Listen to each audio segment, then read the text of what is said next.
Y estamos por iniciar ya la mesa redonda con nuestros panelistas que están desde acá en vivo, desde Chile, para responder sus consultas y comentarios. Y también tenemos panelistas que nos acompañan y están conectados de forma remota. Vamos entonces a dar inicio a esta mesa redonda. Recuerden que estamos conectados y pendientes a sus consultas y comentarios a través de la plataforma Zoom y YouTube.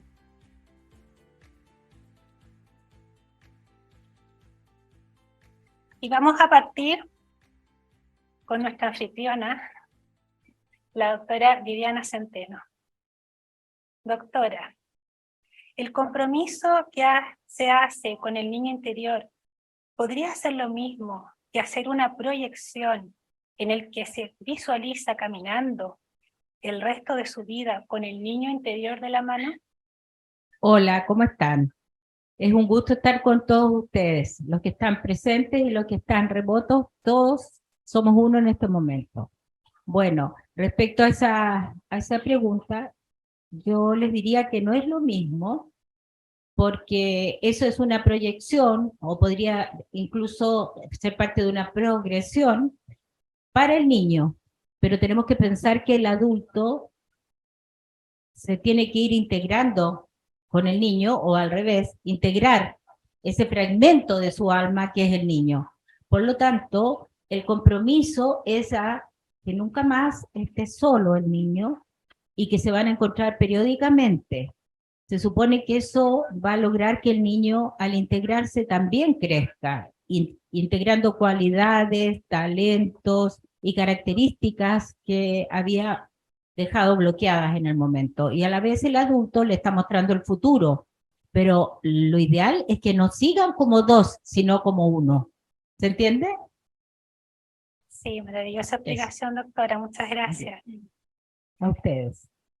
Vamos a conectar con Amalia Geria. Amalia, gusto saludarte. Tenemos una pregunta para ti. ¿De dónde se obtiene el conocimiento de los parásitos, entidades u obsesores?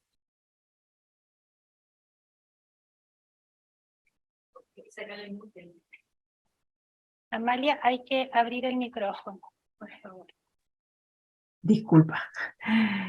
No hay una sola fuente, hay fuentes históricas, hay fuentes científicas de pruebas en laboratorio y experiencias clínicas. Está la tradición oral. Yo tengo, digamos, de mis estudios, que son en muchas áreas, he podido comprobar que por lo menos lo que denominamos chamanismo, que es la base de todo el conocimiento, en realidad, del chamanismo surge la filosofía, surge la medicina, surgen todas las religiones. Y desde el chamanismo las tradiciones orales se han mantenido en todos los linajes a través de los milenios. Entonces yo diría, desde mi perspectiva personal, es la fuente más continua en este conocimiento, y para ello hay en todos los linajes de la Tierra constancia de esto, de este parasitaje.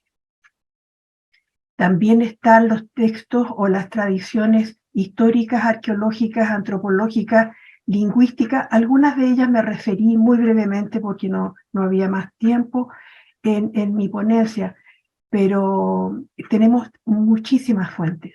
No sé si respondo. Muchas gracias, María Amalia. Tenemos otra pregunta también, y dice, ¿los parásitos del cuerpo de dentro de los órganos tienen algo que ver con los parásitos exteriores? No, podemos distinguir distintos planos en la realidad y mis colegas se han referido profusamente a ello. En el plano biológico tenemos claramente parasitajes virales, bacteriológicos o fungicidas, pero en el plano energético espiritual, al que nos hemos referido preponderantemente en el simposio, estamos hablando de larvas de dispositivos etéricos o de distintos planos vibracionales, algunos introducidos podríamos decir intencionadamente, por algunas fuerzas que quieren sacar beneficios del humano, y otros inadvertidamente por nuestra ignorancia, en el cual nos vamos contaminando, como también han dicho mis colegas muy detalladamente, con los pensamientos forma, con las emociones, con las intenciones, con las adicciones. Todos ellos tienen unas configuraciones específicas cuando tenemos visión, a mí se me despertó la visión con una experiencia de volver a la vida. Yo morí a los 11 años y al volver descubrí que tenía visión, entonces los veo. Entonces tienen formas diferentes y están adheridas por fuera, por lo general, estas parasitajes inorgánicos y sin alma. Y también pueden estar dentro de los órganos. También desde el conocimiento espiritual podemos decir que cada órgano tiene su propia inteligencia, así como está la inteligencia general del cuerpo. Están las inteligencias de cada órgano y se dice también que hay un alma también en cada órgano. Entonces, en curación muchas veces nos comunicamos con esa parte espiritual del cuerpo o con la inteligencia completa del cuerpo y podemos llegar a caminos de sanación. Muchas gracias, María Amalia.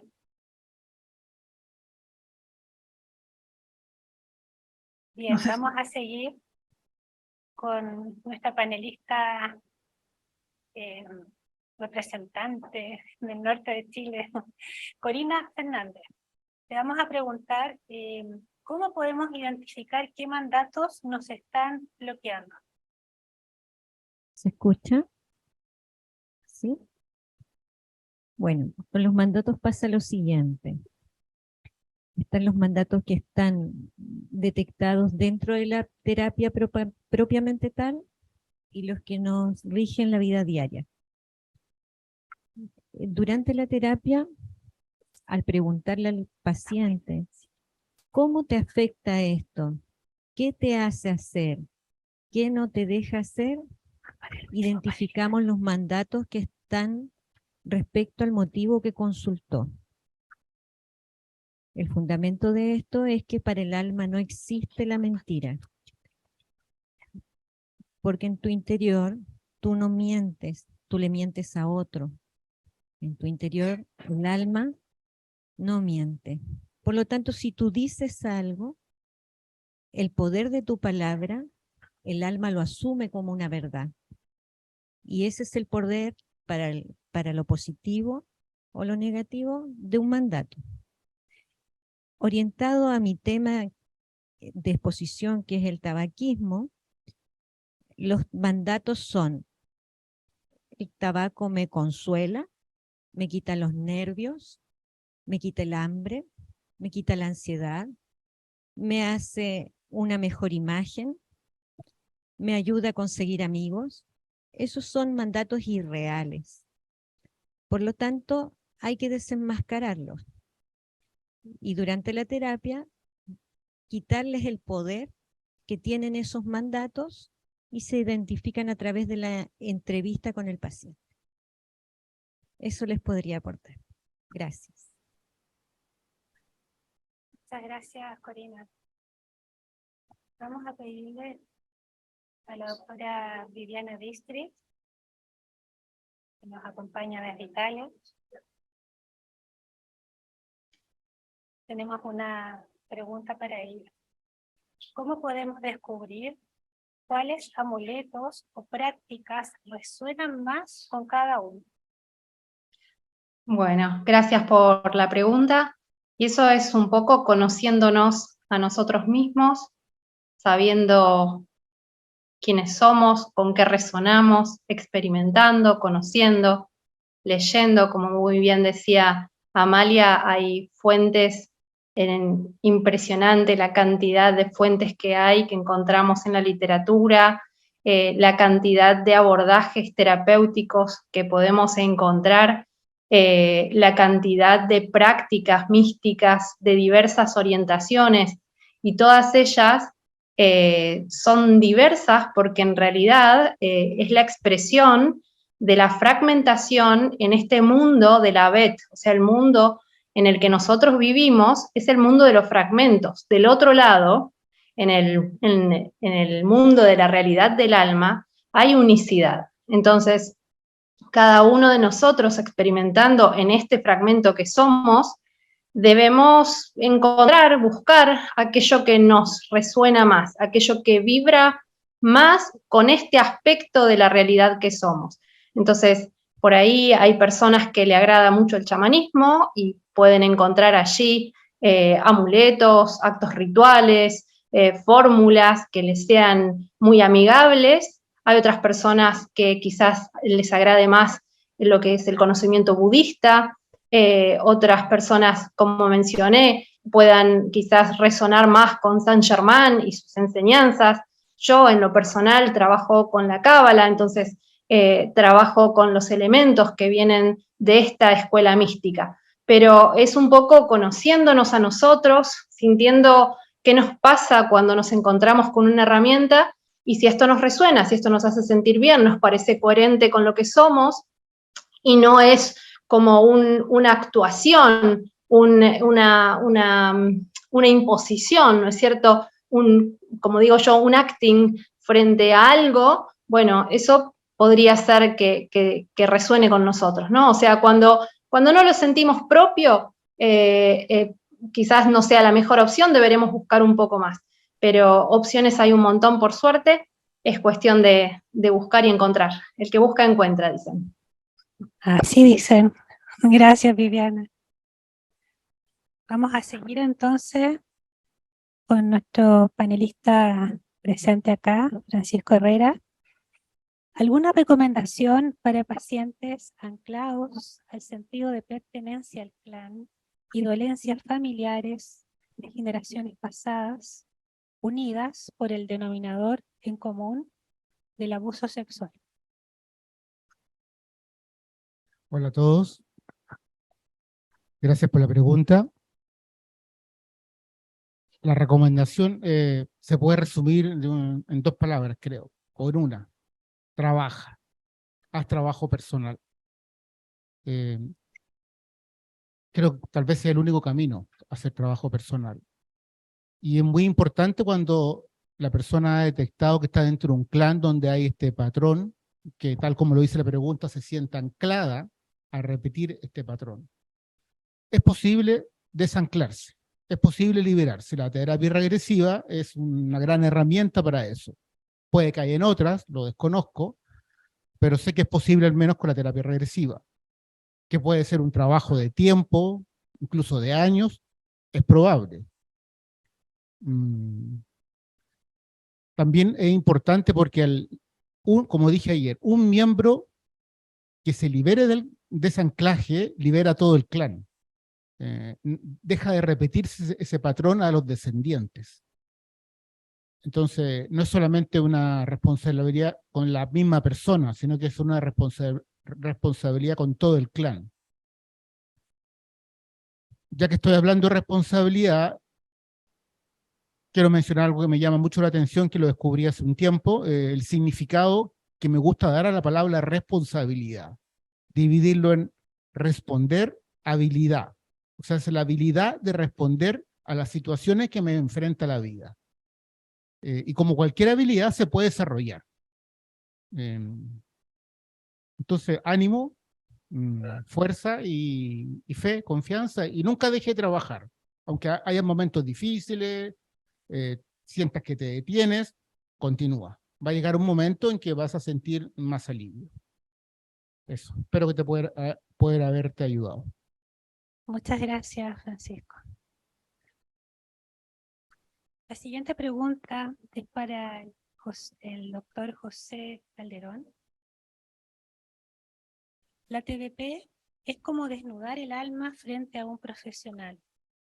¿Cómo nos protegemos para seguir siendo nosotros mismos y que esta alma no quede expuesta, muy descubierta? Repetime la pregunta, por favor, que no te escuché bien. Sí, la TDP es como desnudar el alma frente a un profesional.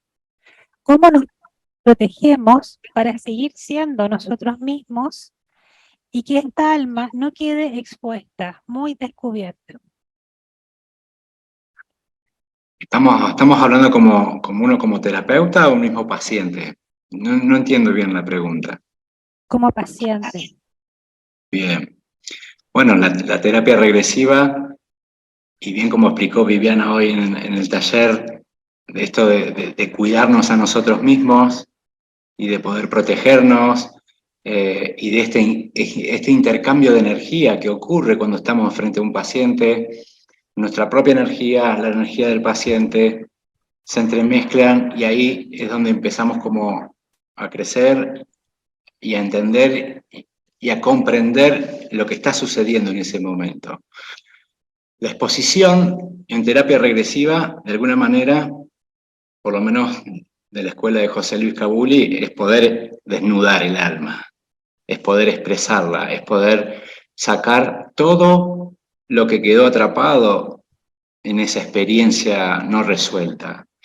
Entonces, al desnudarla, diríamos, viene el proceso de poder integrarla, donde empezamos luego de la sesión o cuando finaliza la sesión, lo importante es que esa parte del pasado se reconcilie, que vuelva a unirse con este presente, que es la energía que necesitamos para poder seguir evolucionando hoy. Entonces, la protección tiene que ver con la integración. Al integrarnos nos sentimos más fuertes, con mayor vitalidad, con mayor energía para cumplir nuestro propósito. Entonces, de alguna manera, el camino a la integración es lo que hace que podamos cuidarnos a nosotros mismos, seguir en un punto, poder, diríamos, estoy pensando como las palabras como claves, ¿no? De que esta dualidad en nosotros mismos pueda formar parte de esa unicidad. Y creo que la terapia regresiva hace eso. No sé si contesté bien un poco la pregunta. Yo creo que sí, doctor. Tenemos otra pregunta para usted. ¿Cómo se puede cortar un lazo familiar por completo? Por ejemplo, una madre que insiste en seguir siendo víctima y pide ayuda, y cuando se le da esta ayuda atrapa al ser humano. ¿Será esto karma? ¿Se debe cortar ese lazo? ¿De qué forma? Bueno, cortar lazos se puede cortar. Lo que sucede con los lazos es que un alma que nace en una familia está enlazada. Y quizás de otras vidas pasadas también. En la actualidad,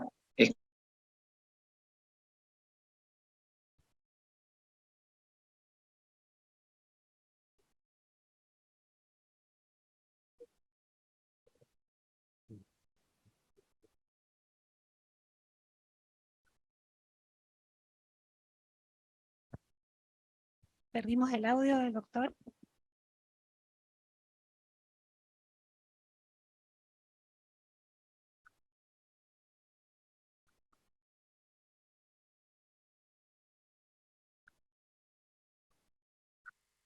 Tenemos un problema de señal al parecer. Vamos a continuar con la panelista que tenemos acá, Margarita Briceño, mientras logramos recuperar la conexión. Margarita, bienvenida. La pregunta para ti es si la persona decidió sufrir en este espacio entre vida antes de nacer, digamos cuando programamos su guión, ¿no? ¿Puede ir a ese espacio y revertir? Hola, primeramente buenas tardes. Estoy muy contenta de estar aquí con estos grandes maestros. Bueno, mira, desde la terapia vías pasada no hacemos un cambio de guión, ¿ya? Por algo se eligió esa experiencia. Lo que podemos hacer, por ejemplo, si ya hablamos de una persona adulta que pasó por un sufrimiento fetal, es llevar a la persona al momento más difícil de su gestación para que recupere su energía, para que tome conciencia de cómo todo eso le está afectando en su vida de adulta y para que tome el aprendizaje, porque tenemos que ver que en la vida fetal, sobre todo en el momento más difícil, se abren cosas de vidas pasadas que se tienen que resolver ahora. Entonces, tenemos que tomar conciencia que nuestra alma, cuando toma este cuerpo físico, uno de los propósitos de alma es sanar todas esas heridas. Entonces, a través de esta terapia, vamos a ir a esos momentos de sufrimiento. Entonces, no vamos a hacer ese cambio de guión. Vamos a ir al momento fetal más difícil para que la persona haga ese toma de conciencia. Muchas gracias, Margarita. Gracias. La siguiente pregunta está dirigida al doctor Juan José López Martínez. Doctor, ¿lo tenemos ahí?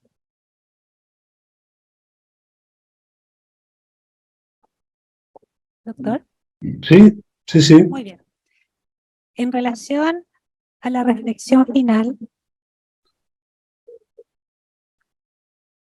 amar y perdonar, pero primero a sí mismo, ¿solo se puede lograr mediante la regresión? Vamos a ver. Buenas tardes a todos.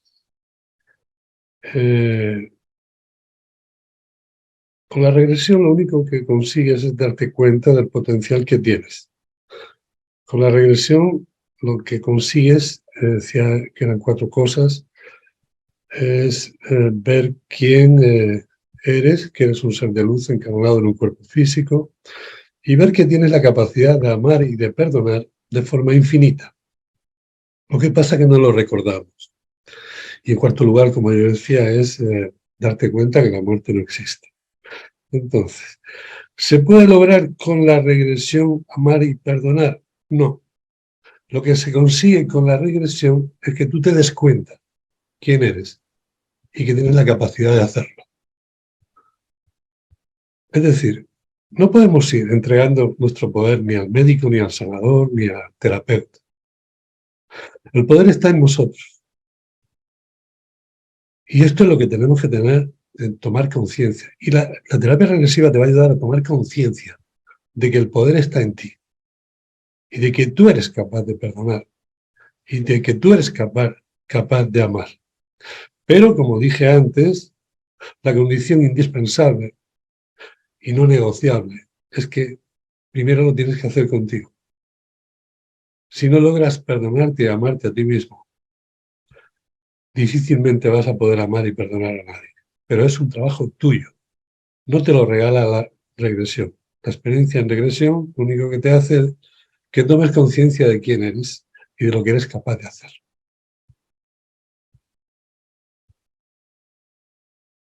Muchas gracias, doctor. Tenemos otra pregunta para usted. Sí. Cuando hubo un suicidio de un hijo, después de 10 años, se manifiesta en este plano. Dice que no se ha ido porque aún tiene cosas por hacer y no quiere que lo olviden. ¿Qué se puede hacer? Bueno, como bien decía, con una pregunta diferente, pero con un resultado igual, Francisco Herrera, hace un momento lo que hay que hacer es trabajar. ¿Sí? Lo que hay que hacer es trabajar en estado expandido de conciencia, es decir, esa madre puede ir a una consulta y en estado expandido de conciencia conectar con su hijo y dejar y escuchar cómo el terapeuta habla con él y le hace ver que ahí ya no tiene que estar, que ese ya no es su lugar, que tiene que buscar la luz, ¿sí? Y simplemente es eso. En el momento que lo convences que tiene que estar en la luz y se va a la luz, se acabó la historia. Si no, va a estar manifestándose ahí en el mismo lugar. Porque igual no quiere marcharse, entonces habrá que ver cuál es el motivo por el cual no se quiere marchar a la luz. Igual piensa que es que él no merece ir a la luz. Igual piensa que es que en la luz le van a castigar. Igual piensa que lo hizo mal, se encuentra mal por lo que ha hecho, por el sufrir que está transmitiendo a la familia. Yo qué sé, son numerosísimas las razones. Pero lo importante, repito, es trabajar, en este caso con la madre o con un ser allegado, o con un ser allegado a él, madre, paz, o padre o hermano, y poder a través de él ayudarle a que vaya a la luz.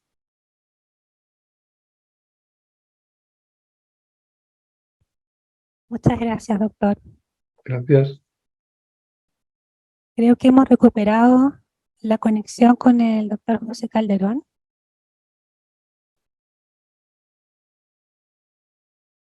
Sí, acá volvió la conexión, se desconectó. Retomamos entonces, doctor. Bien, la pregunta tenía que ver con cortar los lazos, y creo que los lazos que se cortan con una mamá tienen, de alguna forma, lo que se desenrieda, lo que se corta es lo negativo de esos lazos. Porque el amor, lo que una madre siente por un hijo por una madre, es lo que hace que pueda como crecer y evolucionar. Lo que te conecta de una manera negativa, eso es lo que de alguna manera se puede cortar en los lazos.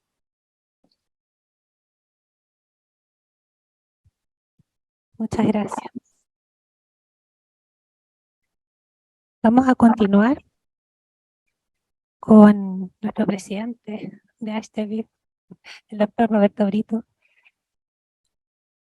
La siguiente pregunta, doctor, es: ¿la sincronicidad sería como la capacidad que tiene la mente humana para traspasar sus ideas, pensamientos a la mente colectiva?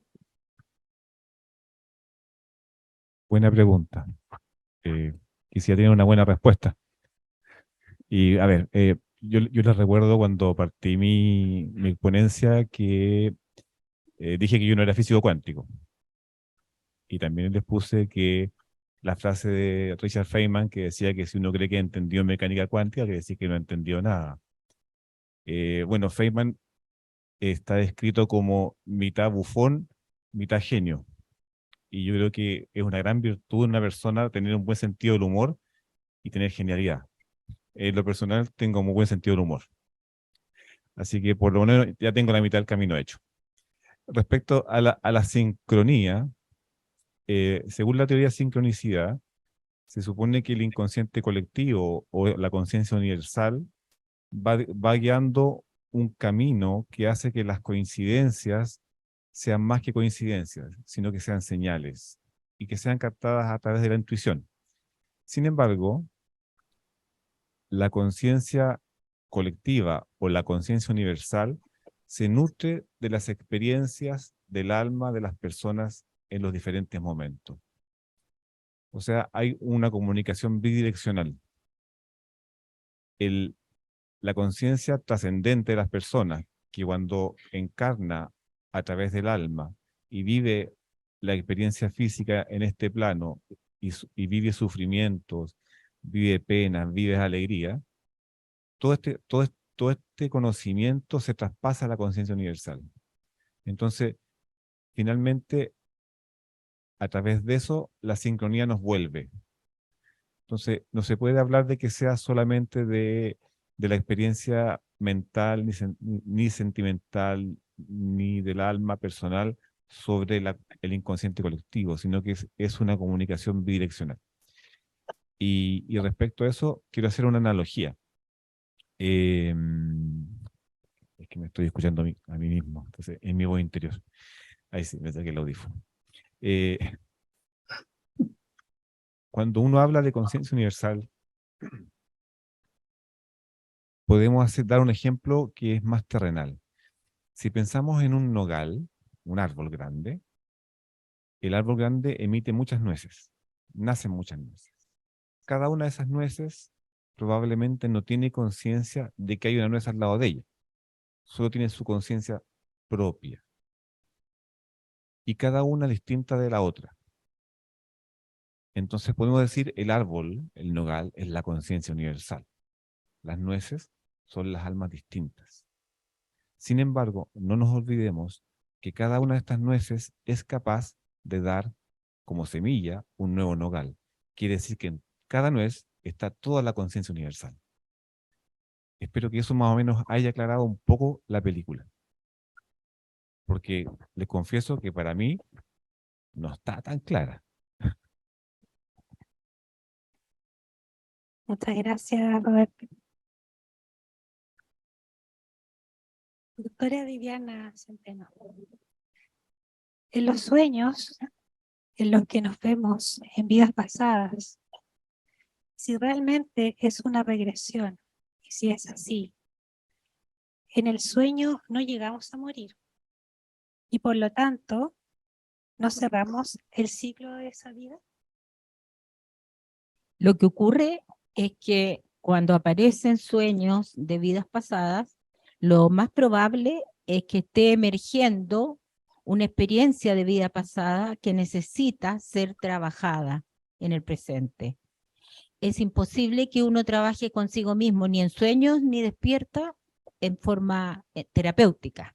La regresión puede ser anecdótica o una historia más, ¿no es cierto? Pero para nosotros tiene gran significado y debe ser trabajada y por supuesto incluye, como dijo el doctor Juan José López, siempre que se hace una regresión en nuestra técnica a una vida pasada, debe pasarse por la muerte, que es uno de los momentos más importantes y más enriquecedores. Entonces, es necesario hacerla completa. La aparición en el sueño es una manifestación que para nosotros significa que debe ser tratada por un terapeuta calificado y ahí se realizará completa y terapéuticamente.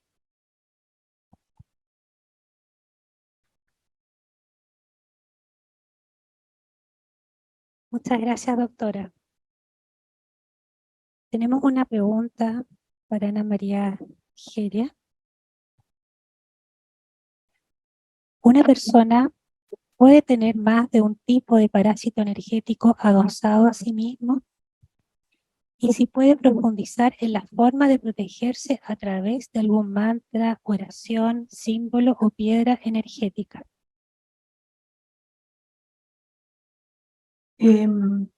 Los tipos de parásitos son casi infinitos de describir porque responden a muchas categorías.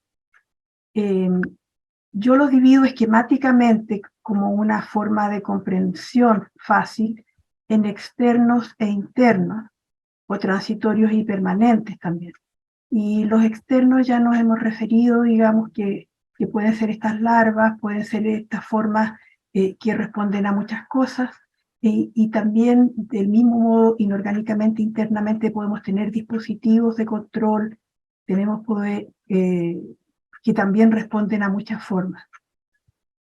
Pero los más complejos son los que nos habitan internamente y que ellos también los podríamos clasificar en seres orgánicos, inorgánicos, seres que han tenido o entidades que han tenido alma y los que no han tenido alma. Los que han tenido alma es muy fácil entender que son almas perdidas, que se han acoplado internamente a nosotros, y eso ya lo sabemos, los terapeutas regresivos responden a muchas causas, ¿verdad? Y también están aquellos otros que no han tenido un alma humana y que buscan parasitarnos para vampirizarnos y aprovechar nuestra energía, especialmente porque nosotros tenemos una cualidad que es escasa en el universo, y es que tenemos una chispa divina, una energía prístina inicial, que no es común y que no todos tienen. Eso es lo que básicamente buscan. Y se alimentan de nuestras radiaciones, de nuestras emisiones ectoplasmáticas, que son producidas básicamente por las emociones de la vida diaria. Esto daría para hablar muchísimas horas y bueno, yo lo hago normalmente con mucho tiempo, pero creo que con eso ya podríamos tener una visión general.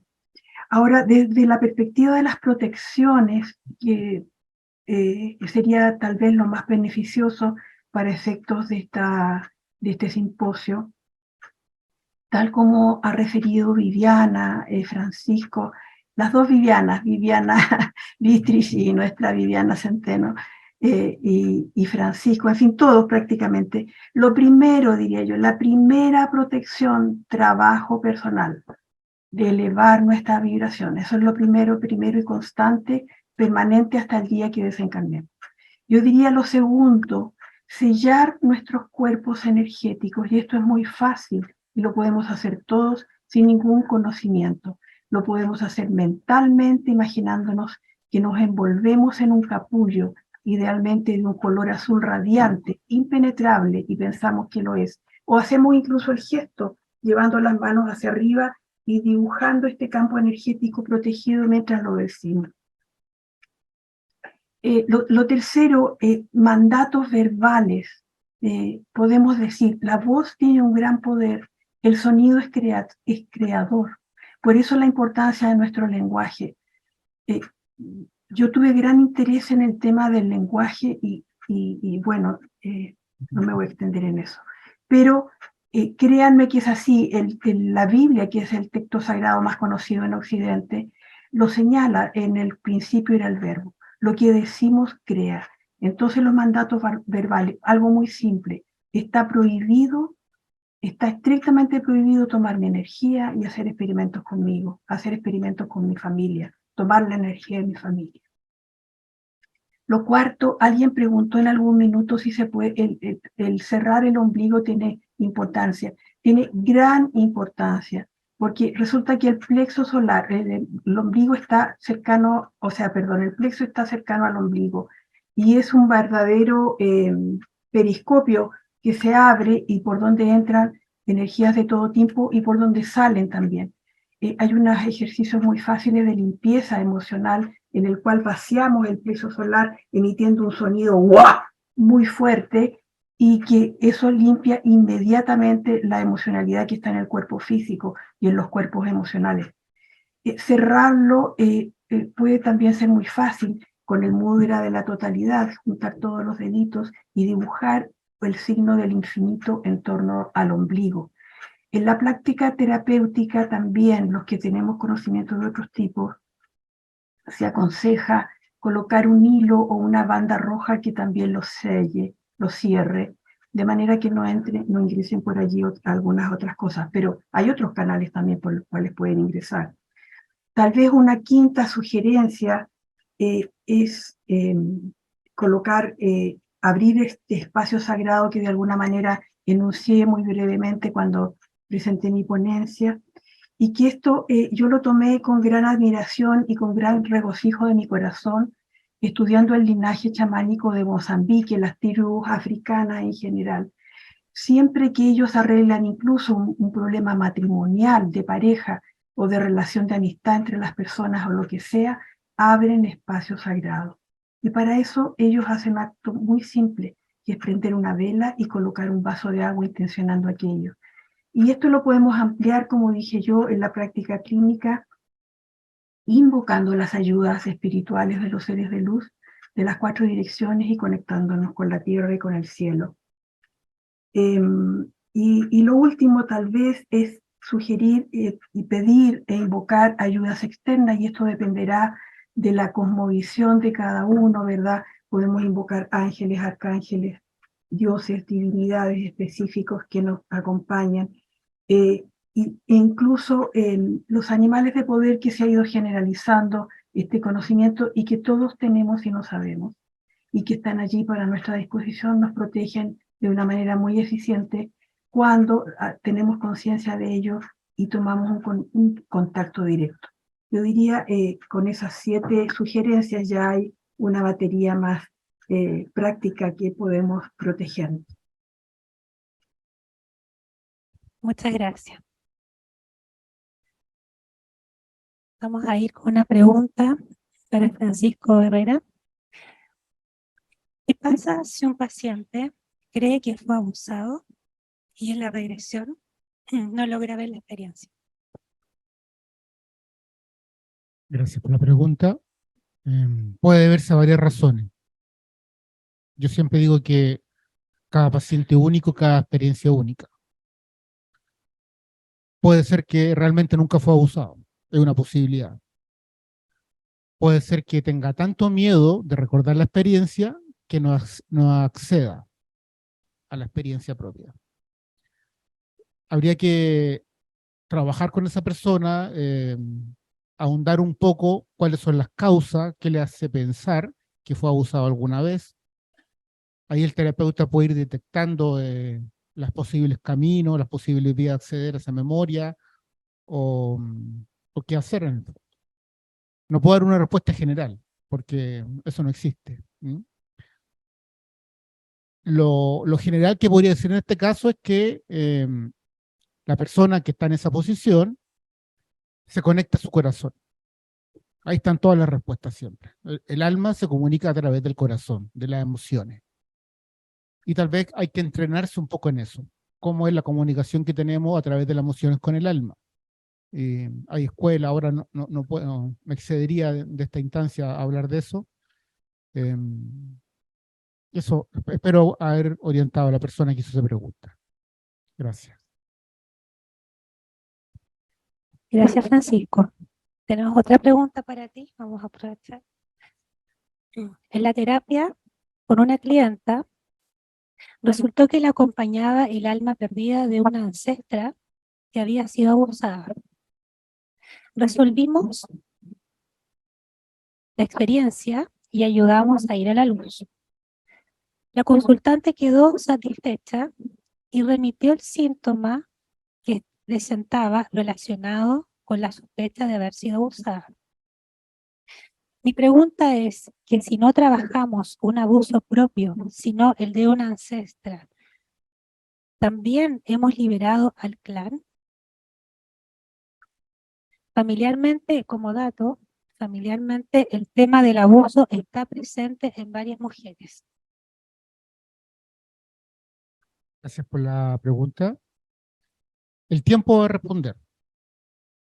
Yo si fuera esa persona, me quedaría lo más despierta posible y atenta a ver lo que pasa. Y trabajaría, mientras tanto, las emociones que surgen, sea de ansiedad, por ejemplo. No, la ansiedad no te va a impedir estar suficientemente despierta, presente, a ver los signos. Entonces hay que estar en presencia, y la mejor forma de estar en presencia es estar en una vibración alta. Y una vibración alta una vibración alta no corresponde ni al miedo, ni a la ansiedad, ni a la preocupación, a ninguna emoción de ese tipo. Si tú puedes mantener un sello vibratorio, una frecuencia promedio de paz interior, de tranquilidad, de gozo, te va a permitir estar despierto a lo que está viniendo a tu vida como señal. Muchas gracias, Francisco. Siguiendo con este tema, pero esta vez la consulta va dirigida a la doctora Viviana Centeno. Si hay un padre maltratador constantemente en esta vida con sus hijos y que no se muestra consciente de aquello, para sanar esta situación, ¿qué debemos hacer? Bueno, al ser el padre no consciente de que ejerce un maltrato, supongo que el consultante debe ser el hijo o la hija, ¿no es cierto? Y el que va a trabajar en regresión con nosotros es uno de ellos. Nosotros lo que hacemos es trabajar en los círculos, como expliqué ayer, y evidentemente ese padre ha llevado a situaciones traumáticas a ese hijo y esa situación debe ser trabajada con ese padre, lo cual va a resonar en él, como explicábamos antes, como se mencionó la intuición y la conexión con el ejemplo que dio Roberto Brito acerca del nogal, aun cuando ese padre no sea consciente, de alguna manera energéticamente el trabajo le llega a él. Y por lo tanto, como vamos a hacer un trabajo completo de revivir el trauma, de rescatar mandatos, anular esos mandatos y esas programaciones, probablemente cortar lazos tóxicos, recuperación de poder personal y algo que llamamos diálogo de alma a alma que hacemos en los círculos, esa resonancia va a activar algo en él. No digo que se va a hacer consciente, pero va a haber un cambio y eso lo vemos todo el tiempo. El paciente que vino a la consulta tuvo este diálogo de alma a alma con quien fuera la persona que quería tratarse, o sea, cuya relación, perdón, quería tratar, y se moviliza más de algo en el otro, en aquel que fue tratado, de manera que probablemente va a haber un cambio, por una parte, porque el paciente va a cambiar en su actitud hacia ese padre, al temor que le tiene, a la angustia, a la relación tóxica, a la vergüenza, etcétera, y además el padre va a resonar en otra frecuencia. Eso es lo que nosotros vemos en la práctica. Muchas gracias, doctora. Tenemos una pregunta para el doctor José Calderón. La pregunta es si se puede hacer terapia a distancia y si tiene el mismo efecto.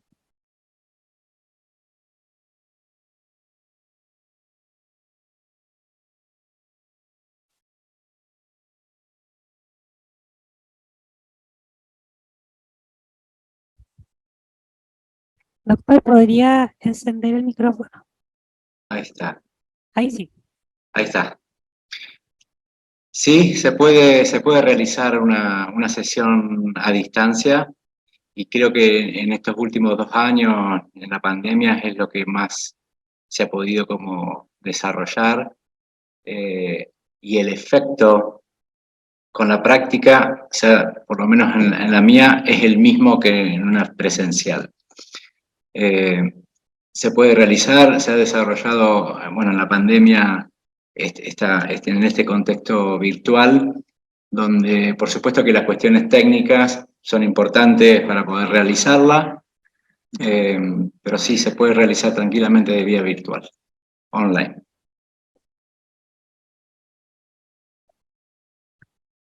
Muchas gracias. A la doctora Viviana Bistrit. Cuando se siente con la energía más baja, ¿qué hago para protegerme? ¿Sigo trabajando en regresión? Bueno, gracias una vez más por la pregunta. Una de las indicaciones que mencioné, sí, es justamente eso, seguir trabajando con uno mismo.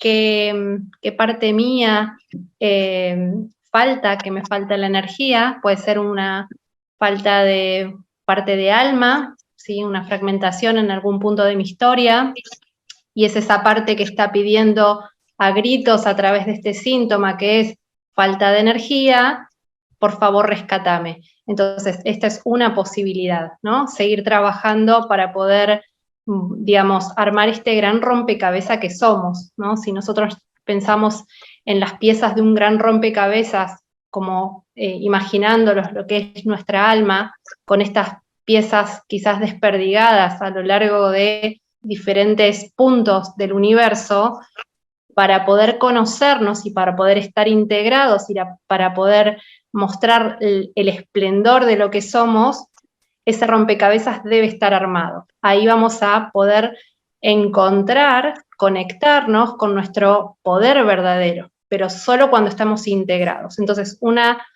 cosa es, sí, seguir trabajando, no perder de vista el trabajo personal.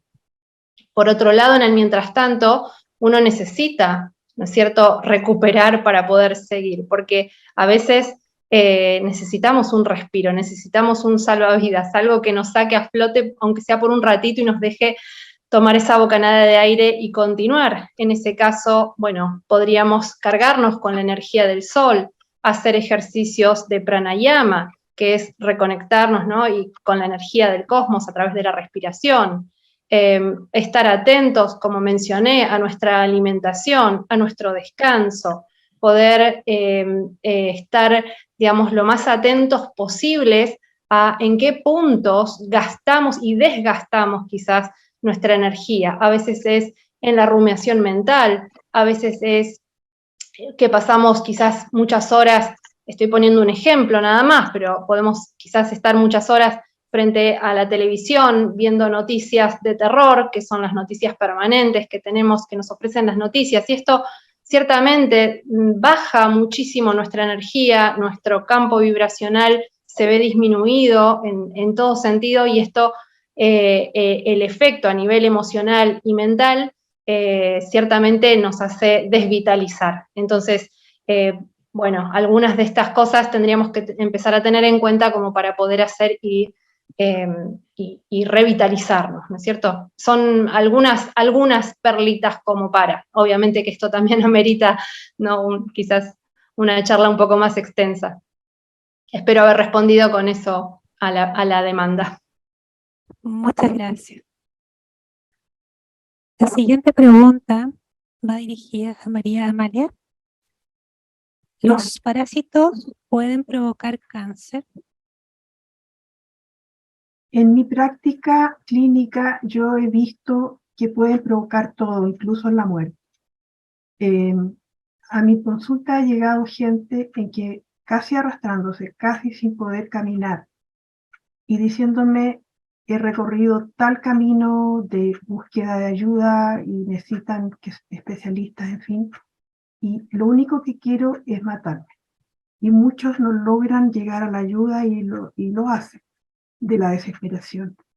Yo creo que los efectos son desde muy leves hasta profundamente perturbadores. La desesperación de las personas que buscan el alivio yéndose de esta manera, lo hacen por desesperación. Entonces ¿por qué me motivé yo? La verdad que en un momento del año en el cual estoy con una demanda de trabajo enorme, pero quise estar aquí, es por hacer fuerza en la idea de que cuando trabajamos en terapias, sobre todo del alma, como esta maravillosa terapia que compartimos, el tener clara conciencia que, como se dice en medicina integrativa, lo primero es limpiar el terreno para que el enfermo prospere. Yo diría que desde mi perspectiva personal, sacar los parásitos es lo primero, porque si la persona hace insight en sus procesos, toma conciencia de un montón de cosas, evalúa su vida y trata de vibrar más alto y todo, pero está siendo parasitada, eso es como echarle, digo yo, agua a un canasto, porque las mejoras de la persona se van perdiendo en esta vampirización. Yo misma fui, sin tener conciencia de ello, prácticamente una parte importante de mi vida habitada por parásitos, y yo pensaba, me decían que tenía depresión endógena, y no pensaba en ser. Soy la persona feliz, gozo de la vida ahora de una manera muy grande, pero yo sin saberlo tenía esto dentro de mí. Entonces, se toman nuestros pensamientos, nos inoculan pensamientos, y eso es lo más importante tener en cuenta, darnos cuenta que ese pensamiento no es mío. Y yo creo que todos en algún minuto de nuestras vidas hemos dicho: ¿cómo pude pensar eso? Cuando tenemos ese insight, ya ahí, atención. Lo mismo con las emociones. Hay constancia en casos clínicos agudos que incluso gente se ha levantado de noche. Me acuerdo del caso de un chico en Estados Unidos, no recuerdo hace cuántos años, hace bastante. Se levantó en la noche, tomó el auto, manejó no sé cuántos kilómetros y mató a ambos padres. Y después, cuando vuelve en sí, dice: ¿qué hice? No sé qué hice, no era yo. Entonces, bueno, hasta esa gravedad, pasando por todas las escalas intermedias. Esa es mi motivación a hablar de esto, que yo sé que no es agradable. En muchas ocasiones he tomado como superchería o como sugestiones o ideas campesinas, ¿no? pero desde mi comprobación día a día, no lo es. No sé si contesté. Gracias. Muchas gracias, María Amalia, además por compartir tu experiencia. Tengo una pregunta para el doctor Roberto Brito. ¿La intuición tiene relación con el concepto de telepatía? Buena pregunta. La telepatía está estudiada, es un fenómeno real, se han hecho experimentos en telepatía de transmisión de pensamiento, y recordemos que desde el concepto de la física cuántica, las partículas que no tienen masa y los pensamientos son partículas sin masa, pueden tener una comunicación no local, o sea, de una persona a otra, aunque estén a mucha distancia. Ahora, es muy importante, y eso también lo aborda la teoría de la sincronicidad, es que la transmisión de pensamientos telepáticos es un tipo de sincronicidad en que dos personas a una distancia importante o no tan importante, incluso en momentos distintos, pueden tener transmisión de pensamiento. Ahora, lo más importante es que en cuanto a la sincronicidad, y eso lo describe Carl Jung, dice, los momentos en que más pesquisamos sincronicidades son los momentos que estamos pasando mayores problemas en este campo físico, cuando estamos con mayor cantidad de problemas sentimentales, cuando estamos con pesadumbres realmente graves, de enfermedades graves, porque nos abocamos un poco más hacia lo interno. Cuando uno se aboca más hacia lo interno, aumenta su intuición y se abre un poco a este mundo. Por ende, la posibilidad y la capacidad de comunicación telepática aumenta cuando uno se mete un poco más en el mundo interior propio. Es bastante difícil que alguien que está pendiente de externalidades del día a día, como, no sé, el valor del dinero u otras cosas, que logre una comunicación telepática real. Pero hay ejemplos de hijos con madres que se han comunicado telepáticamente cuando están en problemas, y eso porque es una comunicación que es cuántica. Una madre con un hijo tienen un entrelazamiento cuántico importante, y cuando bajan un poco su conciencia hacia ese mundo interior, absolutamente. Y eso es intuitivo, porque por un lado debe existirle la comunicación y debe existir la capacidad de reconocerla. Así que la intuición tiene mucho que ver con esto. No sé si eso responde a la pregunta. Muchas gracias. Tenemos una pregunta para la doctora Viviana Bestrich. Cuando se nace de noche, ¿se puede tener problemas para dormir o es solo un mito? Bueno, me río porque hace poquito estuve leyendo en un texto que es el Zohar, que es un texto de, digamos, sabiduría mística hebrea, de Cábala, en la cual hay alguna mención en relación a los nacimientos de noche.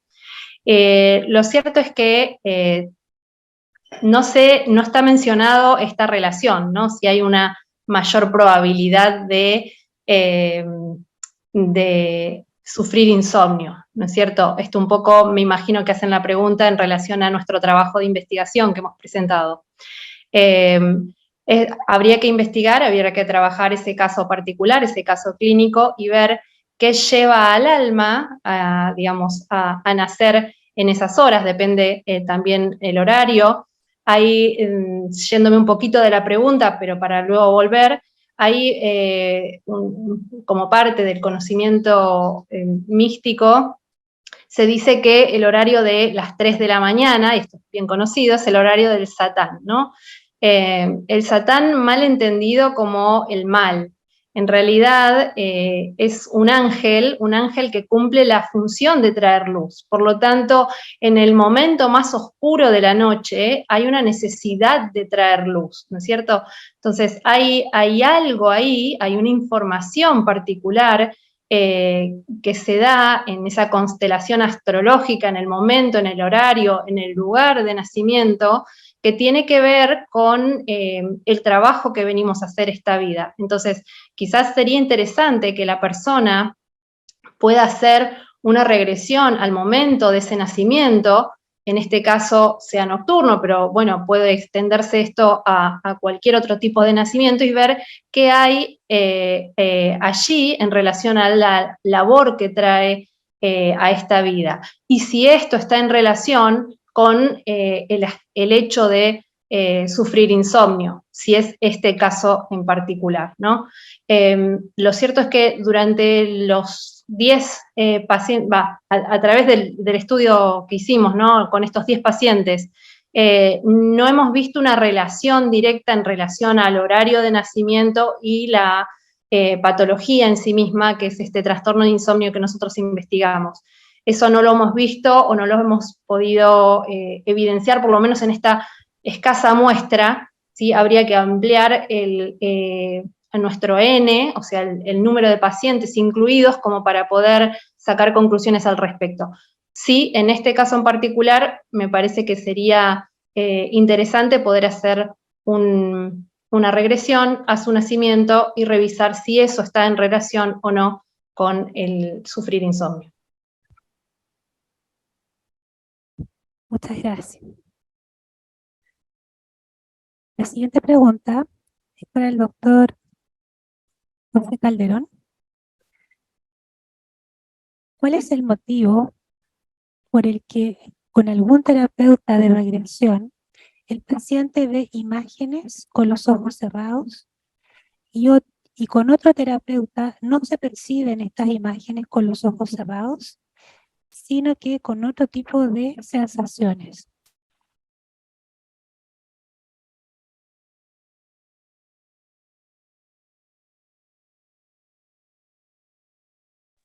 Ahí está.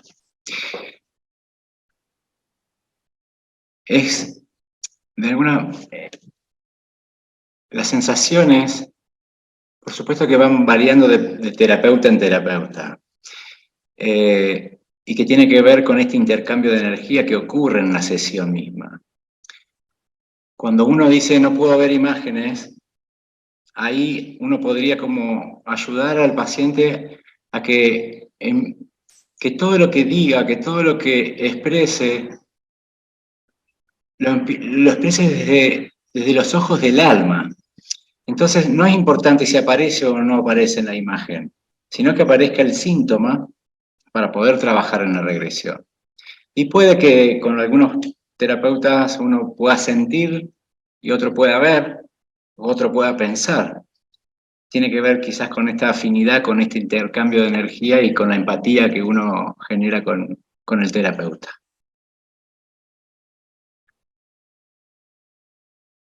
¿Está respondida? Si alguien quiere agregar algo más a esto, que es como que todos somos terapeutas, podríamos hacer un aporte. Muchas gracias. La siguiente pregunta es para Carlos González. ¿Se encuentra presente? Sí, hola, no me podéis ver, pero creo que me podéis oír. Y lo podemos ver también. Ah, estupendo. Maravilloso. Vamos con la pregunta entonces. La compasión es una herramienta transversal para sanar, al igual que sanar las culpas, como decía Viviana. ¿Cómo integramos la idea de victimario y compasión? Bueno, la compasión, en mi modesta opinión, es una de las características que el terapeuta debe tener, y no siempre la tenemos en la primera etapa de nuestra vida profesional. Yo, por ejemplo, el otro día confesaba algo que para muchas personas puede ser inconfesable, pero no me importa porque la trayectoria del alma es tan larga que es muy sano para nosotros como humanos y como alma reconocer la sombra y reconocer nuestro pasado, ¿verdad? Mira, las primeras regresiones que me hicieron a mí, yo era víctima y entre otras experiencias como víctima, pues hubo una serie de abusos de tipo sexual, ¿no? Con el paso del tiempo, las resistencias mentales fueron disminuyendo y algo dentro de mí permitió poco a poco que aparecieran experiencias donde yo precisamente no era la víctima, era el verdugo, era el victimario, ¿no? El que abusaba del poder frente a otras criaturas, ¿no? Entonces, en los primeros años de trabajo con la terapia regresiva, cuando en mi consulta aparecían víctimas de abusos sexuales, una energía interna mía, antigua, se movía y me provocaba una especie de movimiento energético muy potente, yo diría casi de agitación, y yo decía, Dios mío, si yo condeno esto, ¿qué se me está moviendo por dentro, no? Y se me estaban moviendo por dentro sombras del pasado. Entonces, fijaros que hubo una sanación paulatina, extendida en el tiempo, donde yo fui reconociendo que esa agitación energética, que era de origen sexual, ¿no?, fue disminuyendo con el paso de los años y en los últimos años, no sabría decirte en qué momento, noté que aquella excitación, aquella convulsión fortísima, energética, interior, de tipo sexual, que al fin y al cabo es lo que origina la vida, ¿verdad? Aunque sea a través del abuso, ¿no? Pues se sustituyó por una compasión tan grande que ahora casi hay momentos donde, no te digo que me den ganas de llorar, porque creo que estoy en una posición de neutralidad exquisita como terapeuta, ¿no? Pero siento un amor tan profundo, una compasión tan grande por las víctimas de abuso sexual, que entendí que algo se sanó en mí sin hacer terapias directamente. Es decir, actuando como terapeuta, cuando me encontraba con situaciones muy graves, ya no hablo solo de abuso sexual, lo he puesto como un ejemplo, también un ejemplo de no juicio, de no condena, de no lamento, ¿verdad? De aprobación incondicional del ser humano que hay en cada uno de nosotros, porque nosotros somos lo que fuimos, pero en ese pasado también está lo que pudimos haber sido como potencia, y en el futuro no es solo lo que seremos, sino lo que podremos llegar a ser, ¿no?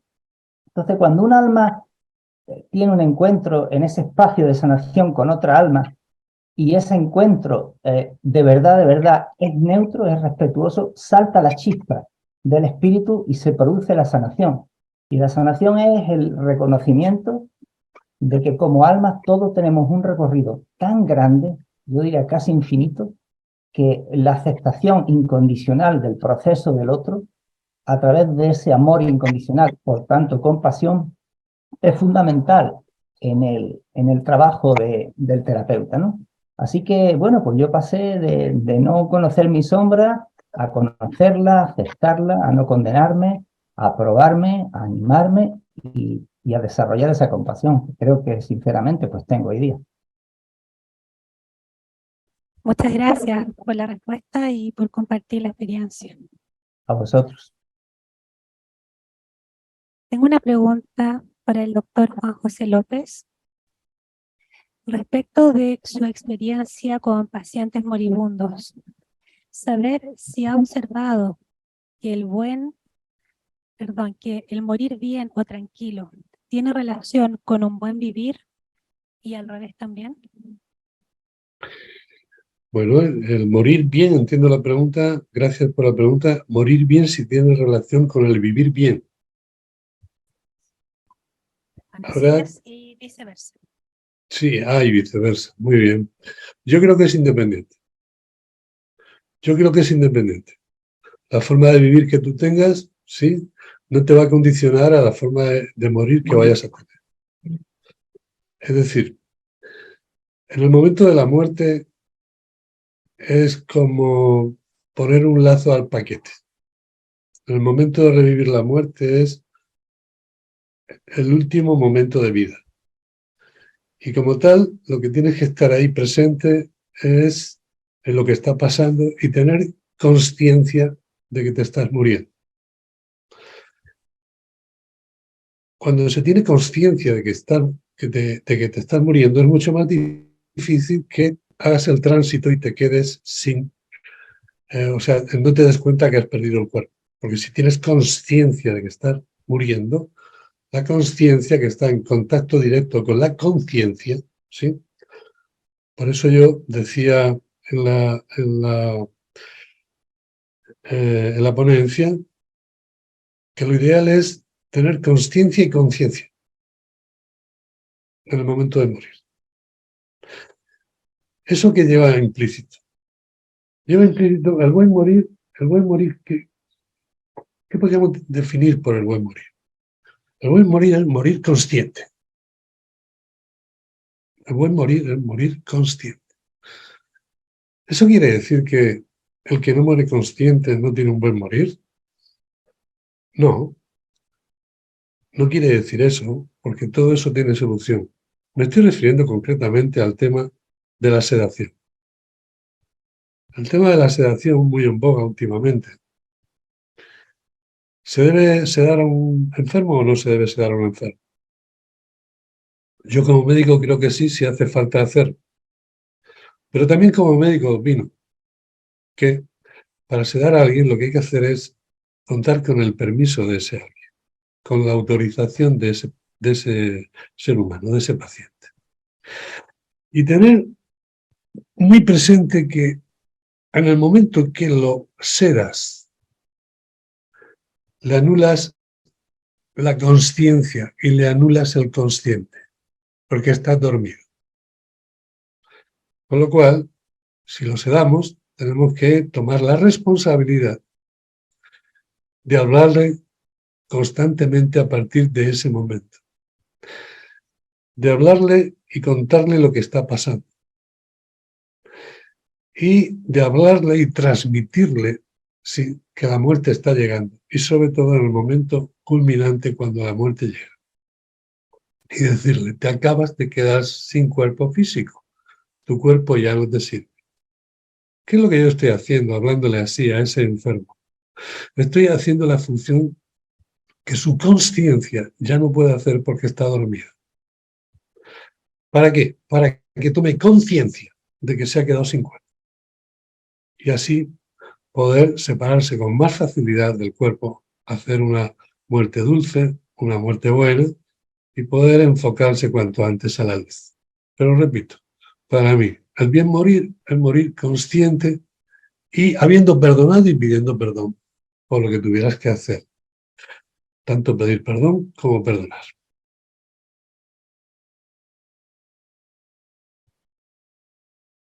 ¿Sí? Muchas gracias, doctor. La siguiente pregunta es para el doctor Roberto Brito. Si al estar en terapia regresiva, la paciente ve vórtices con placas y va de una a otra, en otra, viajando en estos vórtices con información que no puede explicar, ¿puede estar recordando un futuro? Wow, qué pregunta.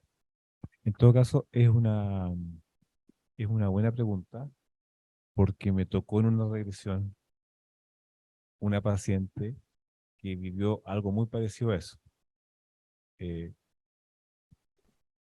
Vivió como lo que podríamos llamar una especie de naves que podían ser futuristas.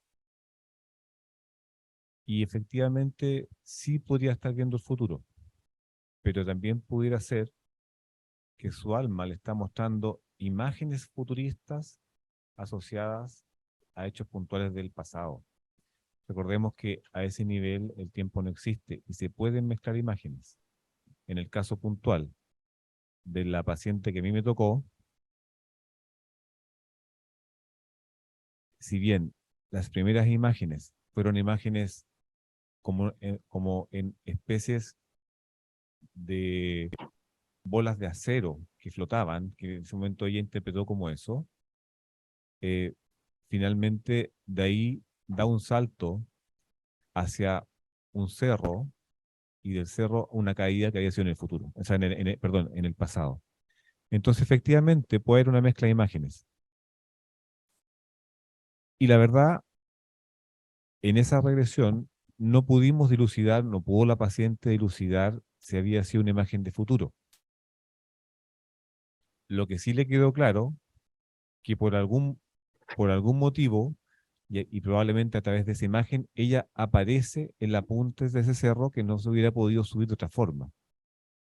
Y que esa caída explicaba síntomas del pasado que estaban en el presente. Entonces yo creo que finalmente las imágenes que van apareciendo, más allá de interpretar la imagen en sí, si esto es futuro, es pasado, es más bien interpretar la experiencia.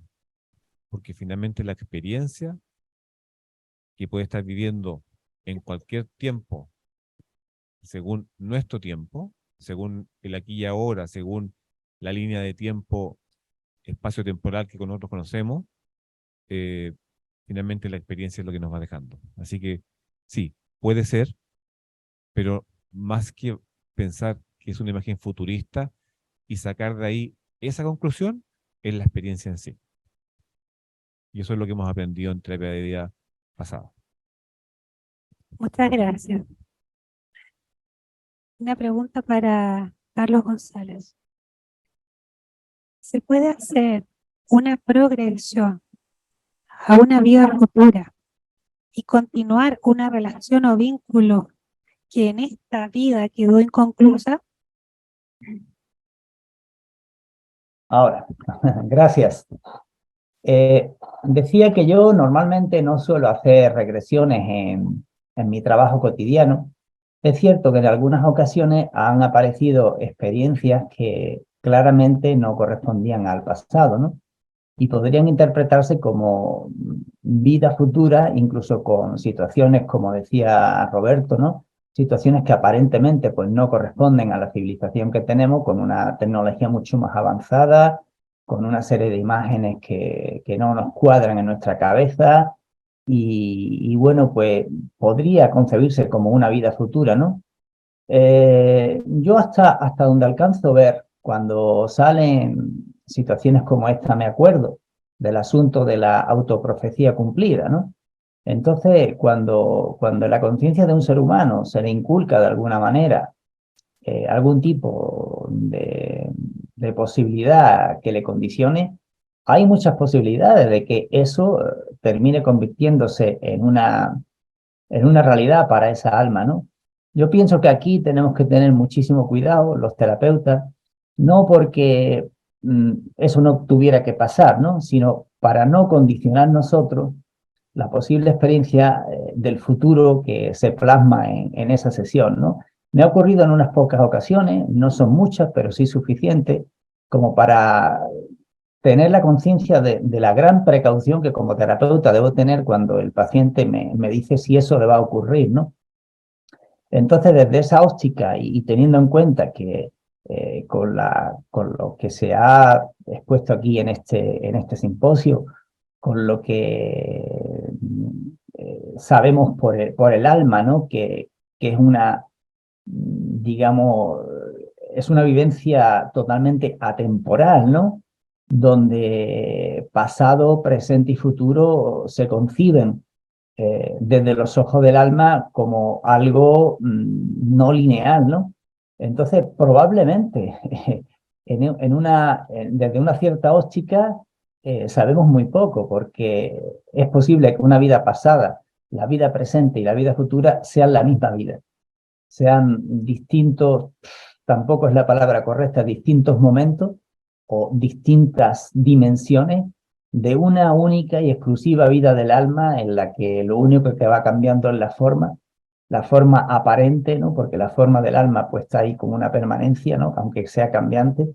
Y yo la verdad, sinceramente, no tengo una respuesta clara. O sea, no sé si te respondí porque ni yo mismo, sinceramente, sé cuál es la respuesta adecuada.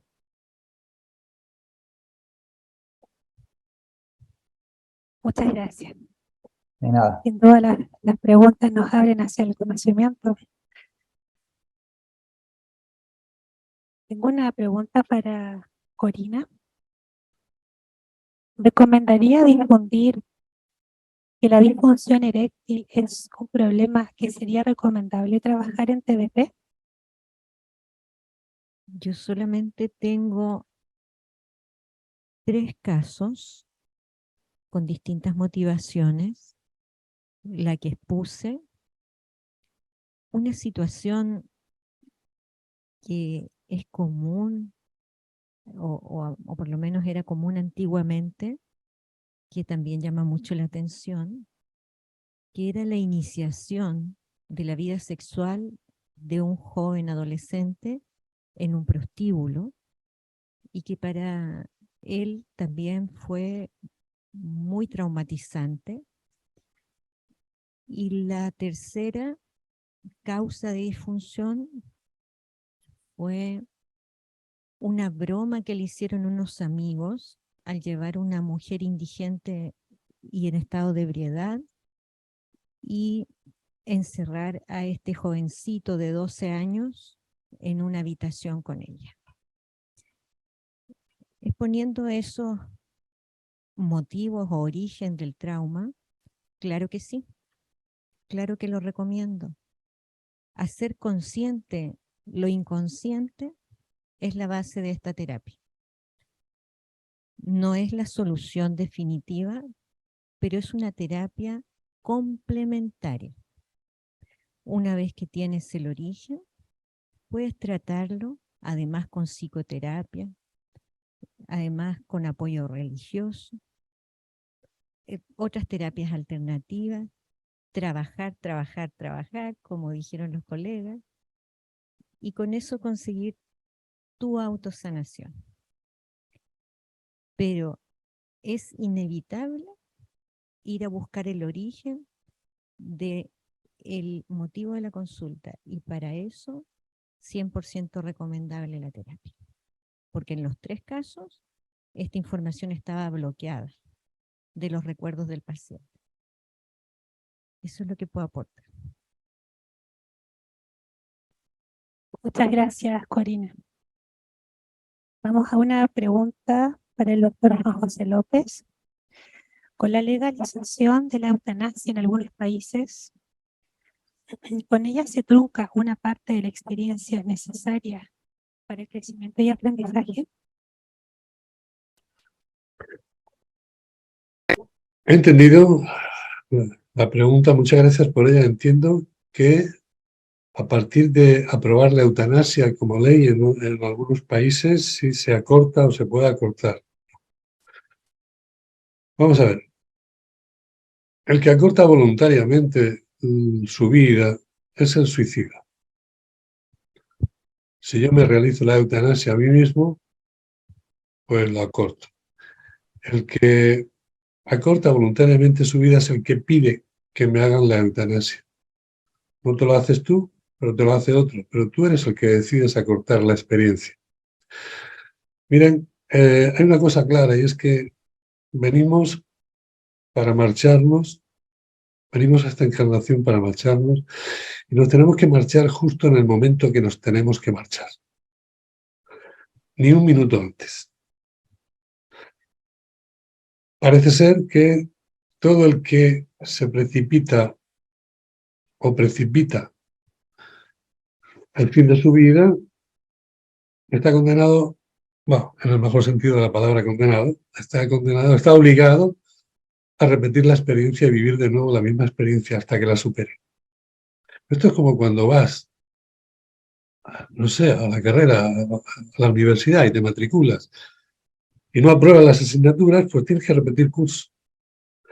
La mayor muestra que yo he visto en esto, lo vi leyendo el libro que se llama Alma de color salmón, de Olga Bejarano. Olga Bejarano es una española ya fallecida, ya hizo el tránsito, y era una chica que con 23 años degeneró en un cuadro, o sea, tuvo una enfermedad degenerativa neuromuscular, que la convirtió en un espacio récord de tiempo, ¿sí? En breve tiempo la convirtió en una persona pentapléjica. Pentapléjica quiere decir que tenía que llevar una traqueostomía hecha.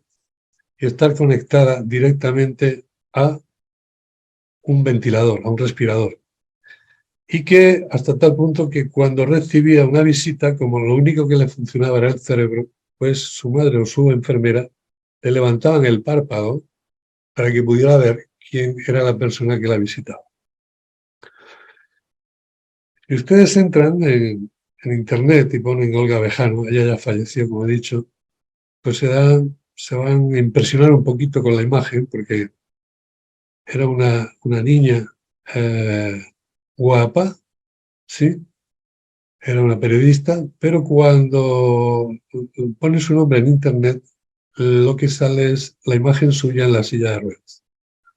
Y les aseguro que lo que van a ver es un despojo humano en una silla de ruedas, que te hace pensar, aunque sea inconscientemente, decir, bueno, yo para estar así, mejor que me hagan algo, ¿no?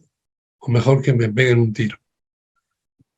En ese libro, ¿sí?, ella cuenta su experiencia cercana a la muerte, porque ella con 23 años tiene la parada cardíaca que inicia todo y se encuentra en la experiencia cercana a la muerte.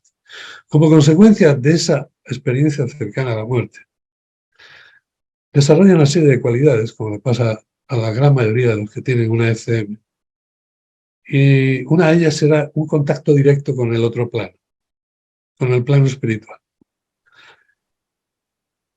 Mi pregunta es la siguiente. Olga Bejarano confiesa que decide volver al cuerpo cuando ya está cruzando la línea, esa línea virtual, podríamos decir, ¿no?, sin retorno, cuando ya decides quedarte allá. Y cuando la va a cruzar, escucha la voz de su hermano Javier, pidiéndole por favor que vuelva. Y Olga Bejarano resulta que tomó la decisión de volver, sabiendo lo que le esperaba. Porque eso era a los 23 años y ella fue a los 46 años, si mal no recuerdo, cuando hizo el tránsito. O sea, estuvo 23 años en esa silla de ruedas, desde la cual, sí, sería muy largo de explicar esto, pero escribió 4 libros. En este libro, Alma de color salmón, hay una cosa resaltable y es la carta que ella le escribe a Ramón Sampedro. No sé si ustedes allí sabrán, Ramón Sampedro fue un tetrapléjico que pidió la eutanasia. Tetrapléjico, como todos sabemos, digamos que del cuello hacia arriba, pues todo bien. Del cuello hacia abajo, no. Bien. Olga Bejarano le escribió una carta diciendo que por favor no pidas que te hagan la eutanasia. No pidas que te hagan la eutanasia porque si te la haces vas a tener que volver a encarnar y vivir la misma situación hasta que la superes. Bueno, yo creo que con esto está todo dicho. O sea, una persona que es un despojo en una silla de ruedas, que ha estado 23 años conectada a un respirador en su casa sin poder salir, ¿sí?, y con baterías autónomas en el ventilador, porque si se cortaba el fluido eléctrico, ella se moría. Si una persona así es capaz de decirle a un tetrapléjico, por favor, no te quites la vida que tienes que repetir, pues algo vio ella en el otro lado, ¿sí? Y con eso creo que queda contestada el tema de la pregunta de la eutanasia, ¿sí? Muchas gracias. Para el doctor José Manuel Calderón, ¿cómo ha sido su experiencia en el tratamiento de depresiones severas con TBT? Bueno, dentro de la psiquiatría tenemos distintos tipos de depresiones que se caracterizan por leve, moderada, grave, severa y hasta un estado que se llama como melancólico. La terapia regresiva funciona muy bien hasta en depresiones severas. Por ahí las melancólicas son más difíciles de poder trabajarlas por el estado de conciencia de la paciente. Se puede trabajar, se va trabajando en etapas, es progresivo, hay una parte del paciente depresivo con mucha resistencia a querer modificar, de querer cambiar, de se sostienen en ese lugar como de víctima, que está habituado a estar ahí. Entonces, poder ir procesando a través de la terapia regresiva o de vidas pasadas, es como encontrando el origen, buscando qué es lo que llevó a ese tipo de sufrimiento. Como ayer José Luis hablaba del origen del sufrimiento, ¿no? ¿Por qué el alma llegó a estar en este estado depresivo, crónico, severo? Porque de alguna vez, en algún momento hemos sido victimarios, diríamos, ¿no? Entonces, buscar en la terapia regresiva ese origen ayuda.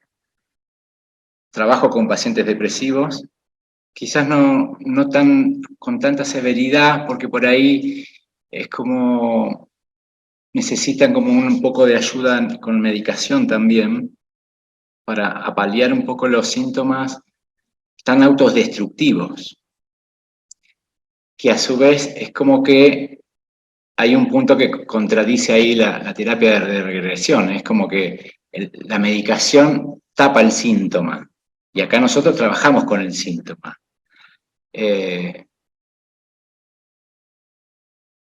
Y eso en un contexto un contexto legal también, ¿no? Donde viene un paciente que con ideas de querer suicidarse, que viene una familia preocupada, el paciente resistente es como, no solo, es un abordaje como complementario con la familia, trabajar con la familia, con el mismo paciente, y en todo este contexto que a veces se torna muy complejo. Y que a veces también terminan como casos de internación a nivel institucional. Pero se puede trabajar con terapia regresiva, hay buenos resultados. Mejores resultados he obtenido en los cuadros más moderados a leves, en donde se recupera el nivel de energía, empiezan a empoderarse de su propia voluntad, empiezan como a ver esa luz en su interior, como decía el doctor Juan José. Empiezan a reconocerla y de ahí empiezan a mirarla para ir como expandiendo y creciendo. Así que más o menos esa ha sido mi experiencia con cuadros depresivos. Muchas gracias. Tenemos una pregunta para Paola Ávila. Paola, ¿te encuentras ahí? Hola, hola Pati. Bienvenida. Hola a todos. Gracias. Una experiencia que tiene una apariencia futurista, ¿podría tratarse de una experiencia de una dimensión diferente? Bueno, sí, perfectamente estaríamos hablando de una vida extraterrestre, ¿cierto? Para eso está orientada la pregunta. Al parecer, sí, la verdad que hemos tenido casos que yo creo que aquí mis colegas van a coincidir en lo mismo. A quienes nos ha tocado tener, ¿cierto? En alguna sesión de regresión, pacientes o personas que han tenido vidas pasadas que han sido extraterrestres. Curiosamente he tenido un par de pacientes y sobre todo un paciente que no sé, tuvimos como 6 o 8 sesiones y en 3 por lo menos volvía a esa vida siendo extraterrestre.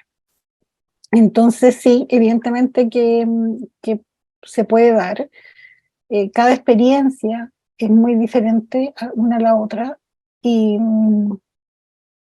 nos damos cuenta, ¿cierto?, que en esa experiencia lo que tienen que venir a trabajar como su propósito de vida o su misión de vida son cosas bastante trascendentales.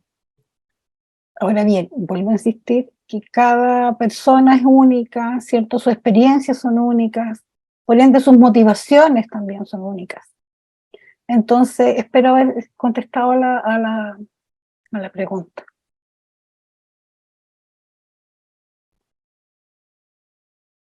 Gracias, Paola. Tenemos una última pregunta y la vamos a abrir acá al panel de médicos, de formación médica que tenemos acá. Si bien es cierto, está dirigida al doctor Roberto Brito, la dejo abierta para si la responde él o la doctora Viviana Centeno, o ambos. ¿Cómo ha logrado integrar la medicina tradicional con la terapia de biorraza?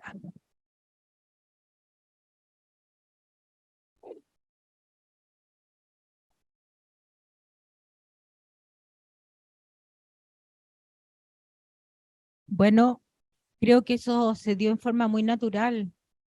Siempre tuve, estoy hablando de mi experiencia personal, siempre tuve claro que quería ser médico, pero también mientras iba estudiando, recibiendo el título y especializándome primero en medicina interna y luego en reumatología, buscaba abarcar en lo más posible la totalidad del paciente y a medida que avanzaba el tiempo igualmente sentía que algo me faltaba, pero que no era cambiar de senda, sino complementarla, sentir que estaba llegando a algo que todavía para mí era intangible y después me di cuenta que era el alma del paciente. Por lo tanto, se dio como un proceso y me fui encantando cada vez más al entender que esa comunicación ayudaba a sanar en forma más completa y más trascendente y también lo ayuda a sanarse a uno mismo. Esa es mi experiencia, no sé si otros médicos acá opinarán similar.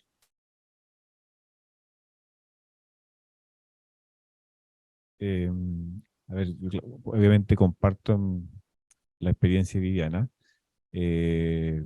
Bueno, yo soy médico anestesiólogo y en algún momento alguien me preguntó esta misma pregunta hace unos años atrás y yo le respondí lo siguiente, dije, la verdad que menudo lío en el que estoy metido, porque por un lado duermo cerebros y por otro despierto conciencia. Y claro, al principio se crea como un choque, esta dualidad entre la medicina tradicional y esto tan alternativo. Sin embargo, con el tiempo se va dando una simbiosis natural en la cual uno va influyendo en la gente cercana. Y eso yo creo que a todos los que somos del área de la salud nos pasa que nuestro mayor grupo de pacientes, yo diría que más del 80%, es personal de salud, colegas, enfermeras, técnicos paramédicos, y que te buscan en algún momento, a mí me buscan en el pabellón, vienen a hablar conmigo en algún lugar muy, muy íntimo, y yo sé para dónde va la cosa. No es por lindo que me lleven para allá, sino que para preguntarme esto que yo hago, si los puedo ayudar. Y cuando uno trabaja con ellos, tú te das cuenta que el comportamiento de ellos también va cambiando. Entonces, de alguna manera, de manera testimonial, ellos son el testimonio de lo que uno va haciendo. Y quizás el rol que uno cumple ahí es más de eso. Ahora, en lo personal, también me llegan pacientes por manejo de dolor. Yo tengo también un estudio de dolor y hay pacientes que son de dolores que llaman finalmente dolor psicógeno, que no le encuentran causa y me rebotan a mí porque saben que hago esto distinto. Y también los manejo desde este otro ámbito y con resultados más o menos, digamos que bastante buenos. Y en lo personal, muy personal, dejo de ver al paciente como un paciente, sino que también como un alma. Cuando tengo un paciente en quirófano y lo tengo dormido, anestesiado, sé que no estoy cuidando solamente un corazón, un pulmón, un riñón, estoy cuidando también un alma, y eso pone mucho más de mí sobre el paciente. Hermoso, doctor. Quisiera también abrir la pregunta, si que hay médicos también entre los panelistas que nos acompañan en forma remota, si quieren comentar acerca de esta pregunta. Bueno, en mi caso particular fue muy similar. Fue una simbiosis, como ha dicho Roberto y ha dicho Viviana, casi inapreciable, os aseguro que indolora. Lo que pasa es que muy confusa, con muchas dudas, ¿sí? Porque era una guerra interna, de mí conmigo, ¿sí? Mi consciente no aceptaba esto. Hasta que la evidencia clínica me fue demostrando que aquí pasaba algo. Yo recuerdo que al principio empecé a trabajar, antes de conocer a José Luis, en el año 97 y mis pacientes iban era lo que decía Roberto, eran compañeros y compañeras del hospital, y mis pacientes iban al vientre materno. Y yo intenté ser paciente para entender esto. Y lo intenté, pero no lo logré. Lo logré al 11º intento, porque soy muy analítico. Y al 11º intento por fin rompió. Como decimos aquí en España, se rompió el melón. Sí. Y bueno, a partir de ahí sí, a partir de ahí han sido una veintena, casi 25 regresiones, ¿sí? Pero las 10 primeras no hubo manera. Con lo cual, ¿sabéis qué pensé? La gente se lo está inventando. Esto del vientre materno es un rollo, esto es una fantasía, pero el universo que no te deja de la mano, porque no sé si vosotros lo sentís igual, pero yo siento que soy un instrumento del universo. Simplemente, si hay algún mérito, llega hasta reconocer que he venido a hacer esto. Nada más. Y no es más importante que cualquier otra misión que traiga otro ser humano, otro ser encarnado. Y como digo, pues el universo se ocupa de todo, ¿no? Y me llevó a la consulta, digamos, normal, a la consulta tradicional. Yo tenía una paciente y 3 días antes había visto a su hija. A su hija la había visto en regresión. Y la había visto por segunda vez, no, por tercera vez. Y ella, pues, venía por un problema reumático, dolor de espalda, etc. Y es la clásica persona que le gusta interactuar con el profesional. No sé si os ha pasado a vosotros igual, ¿no? Habla de cualquier cosa, aunque sea del tiempo, ¿no?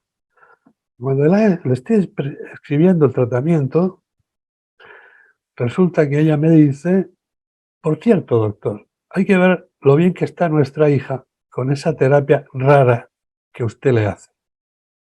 En ese momento, sin levantar yo la vista de la mesa, sin levantarla, pensé, digo, esta es mi oportunidad para demostrarme a mí mismo que esto es un rollo y la gente se lo inventa.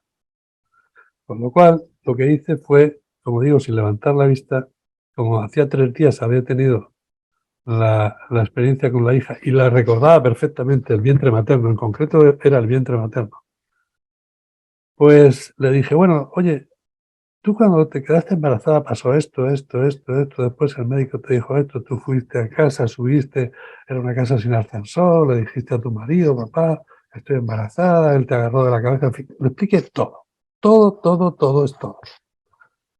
Yo esperaba que al terminar yo de escribir y levantar la vista, encontrarme una persona que me dijera, tanto ella como su marido, que estaban los dos delante, me dijera, pero esto qué rollo es, lo que usted me está contando.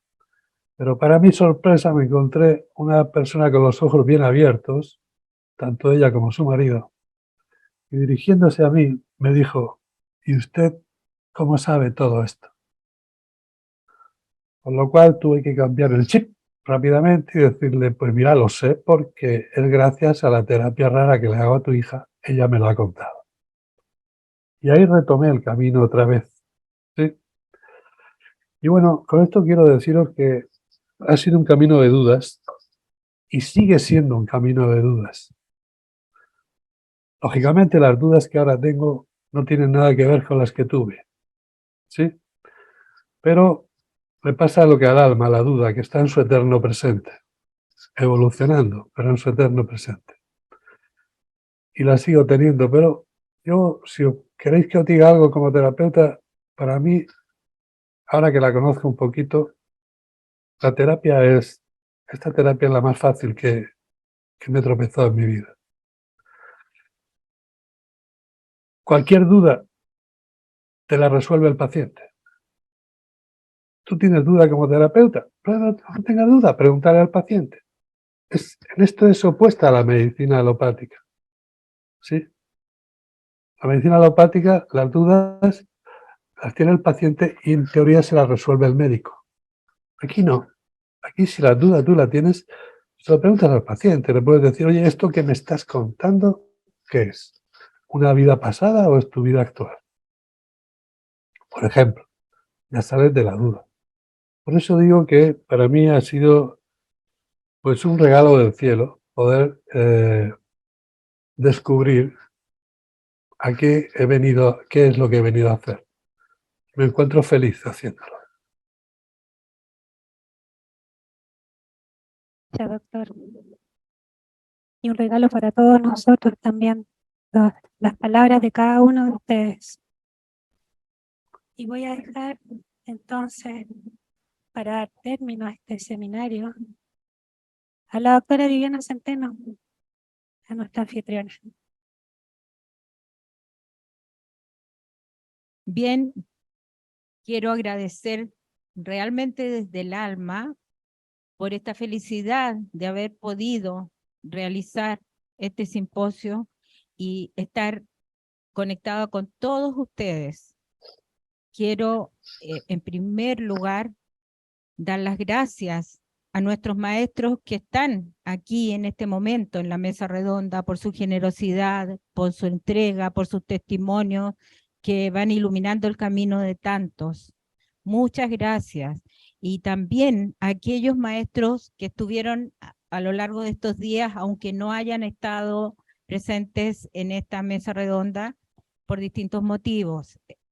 El doctor José Luis Cabuli, la maestra Lili Bosnich, el maestro Hans ten Dam, y agradecimientos eternos al doctor Raymond Moody, con el cual estuvimos ayer y seguro no fue solo un encuentro virtual, lo sentimos aquí, sentimos su energía y él nos sintió a nosotros, así que no puede ser menos estos eternos agradecimientos. Al equipo de HTVIP que ha trabajado en la organización y realización de este evento, al jurado del premio Ronald Schulz, que trabajaron durante mucho tiempo sin estar tampoco físicamente presentes, totalmente conectados con nosotros. Las terapeutas Conchita Hidalgo, la doctora Ingrid Neumann y la terapeuta Nancy Díaz. Al público general, a todos los colegas terapeutas que han estado aquí, a los discípulos de muchos de nosotros, a los pacientes, que sin ellos no seríamos nada. El paciente es el que facilita y acompaña este aprendizaje y nos acompaña a sanarnos. Por lo tanto, muchísimas gracias desde el alma hacia el alma de ustedes y también pidiendo disculpas por los inconvenientes que pudieran haber, que seguro significan algo, todo es por algo, así que si hay algunos problemas técnicos, ya no, felizmente, por favor, servirán como uno más de los aprendizajes para en el futuro ir realizando cada vez en forma más completa y eficiente estos encuentros tan importantes para todos nosotros. Gracias, gracias, gracias. Me dejó poco que hablar, Viviana. Bueno, solamente dar las gracias y gracias, no voy a mencionar a todos los maestros que estuvieron. Quiero agradecer especialmente a la gente de HTVIP. Quiero agradecer al equipo de redes. No los puedo nombrar a todos, pero redes, la verdad que se sacó, y esto va a ser un chilenismo, ¿eh? Se sacó la cresta trabajando para que esto funcionara. Agradezco también a los terapeutas nuestros que presentaron los trabajos, Corina, Margarita, Paola, Francisco. La verdad que detrás de cada trabajo hay un amor importante, hay unas ganas muy importantes y en general esto muestra que la gente más joven viene con mucha energía y eso para este VIP es muy, muy valioso porque la gente que se está integrando viene con todas las ganas y probablemente este va a ser el primer evento de muchos. No sé si el otro va a ser el otro año, en 2 años más, no sabemos. Pero de que van a haber más eventos de este tipo, van a haber, porque el enriquecimiento a través de esto ha sido transversal para este VIP, para la gente que nos acompañó desde fuera, para nosotros, y humildemente les cuento que para mí ha sido pero espectacular lo que me ha enriquecido estos días. Gracias a todos ustedes. Muy buenas tardes, muy buenas noches en algunas partes, y damos por cerrado el primer simposio chileno de terapia de vida pasada, organizado, producido y financiado por Ash de VIP, porque es un evento gratuito para todo el mundo.